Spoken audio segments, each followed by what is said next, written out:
Okay, well, I'm Allison, and it's a beautiful, windy, chilly day in Friday Harbor. Okay, anyway, I just wanted to say, and I'll try to make it quick, but yeah, I need it. I looked at the Move to Amend website, which has got a lot of good stuff. If you go to the movetoamend.org website and you click on the right on articles and publications or something like that, you'll find, if you scroll down a little bit, there's a neat article by Jim Hightower. And Jim Hightower, a lot of people may remember, he's been around a long time. He's a smart guy, he's funny. I remember from the days when we were trying to get us out of the Vietnam War, and there were talks about, well, you know, some people are middle of the road, some people are on the left, some on the right. He wrote a book called There's Nothing in the Middle of the Road Except a Yellow Stripe and Dead Armadillos. So anyway, that's Jim Hightower. He has a lot of suggestions for getting our country back. You know, Citizens United against Citizens United, the one that would, you know, get, you know, it's already doing it, getting corporations spending tons of money to influence our elections. And he starts out, he says, "Thank you, Mitt Romney. Thank you for standing tall, speaking so forthrightly, and rallying so many democracy-loving Americans to join together in the political fight of our time. When this well-heeled seeker of the GOP presidential nod hopped atop a hay bale at the Iowa State Fair in August, dressed in preppy casual togs, he looked as natural as a goose in a tuxedo. But then, after a somewhat feisty exchange with fairgoers who had challenged him to end corporate tax breaks rather than cut benefits for people, Romney punctuated his opposition to that idea by blurting out one of the stranger tenets of right-wing theology: "Corporations are people, my friend," Mitt said with a little condescending chuckle. And so anyway, he points out that, you know, it's kind of up to us to get our country back. And it's a fairly long article, but if you keep going, get to the end of it, he's got a lot of suggestions for what people can do. One of them, of course, is to amend the Constitution. There's a lot of other good ideas, which I like. There's uncover. It seems that even in that Citizens United ruling, there's a little provision that says that the corporations are supposed to say how much they're spending and on whom. So we need to get that actually put into place. Another thing is we could impeach, because these Supreme Court justices should have recused themselves. They have ties to the Koch brothers and other big corporations. So, you know, they really shouldn't be doing that. We could impeach them. Another thing is Connect. Oh, good. And he points out that some of the people in Washington, D.C. are good guys, and gives a link, a website for the Progressive Caucus, Congress people in the U.S., in the Senate and the House, and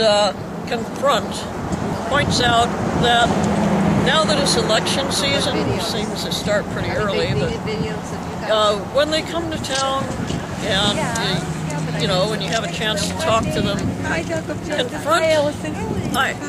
confront the people who are supposed to be representing you, and then tell everybody what they said, even if all you get from them is and localize. A lot of local states and localities have actually managed to get clean election laws, so we could do that too. And then finally, he says, enjoy.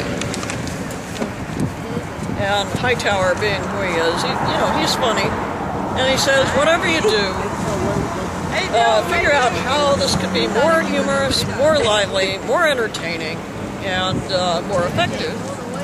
So as much as possible, turn your meetings and work sessions and so on into parties with little food and drink and music and videos and cartoons and so on. So anyway, that's it. I just wanted to point out, move to amend website, articles and publications or something, the one by Hightower. Good. Let's see.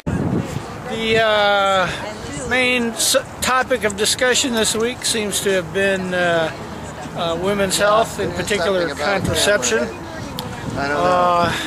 Focused largely on the President's statement that he will require insurance plans that cover employees at religiously sponsored educational institutions and hospitals to make available to those employees contraception under their insurance coverage.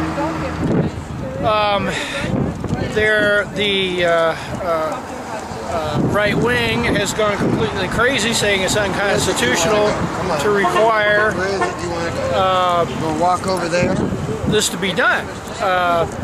However, it has been the law of the land for some time that insurance companies must make available contraception and other women's health issues under their plans. That's been the law for quite some time. And it turns out that in 1990 there was actually a ruling on this particular issue in a case called Employment Division of Oregon versus Smith.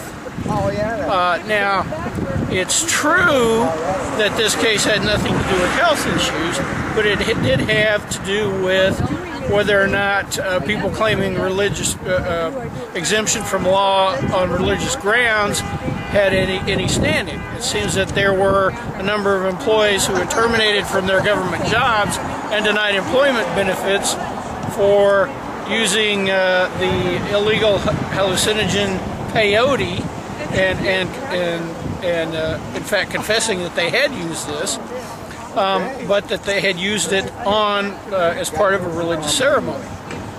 It seems that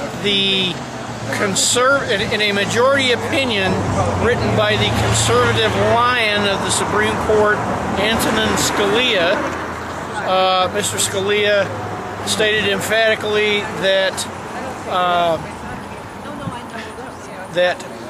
people cannot choose to not comply with generally applicable laws merely because of religious objections. To do so would make the laws subservient to religion. Therefore, since the law is insurance companies must provide this, it cannot be unconstitutional to refuse to provide that coverage on constitutional grounds. So saith no less than Justice Antonin Scalia. Thank you very much. Well, it's lots of good news today, or this week.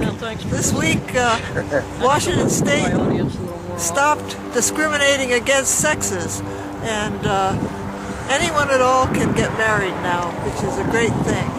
And the other thing is that John Nichols has written a saga of the uprising in Wisconsin against what they were doing, trying to take Wisconsin away from the people. And his book, Uprising, has just been published this week, and it's a great thing. So I'm very happy about both of those. Hi, I'd just like to say that the people that voted in the National Defense Authorization Act should be impeached on the grounds of treason. And I am appalled that all the people in power right now are the same people that got us into our financial pickle that we're in right now. How dare them still be in power?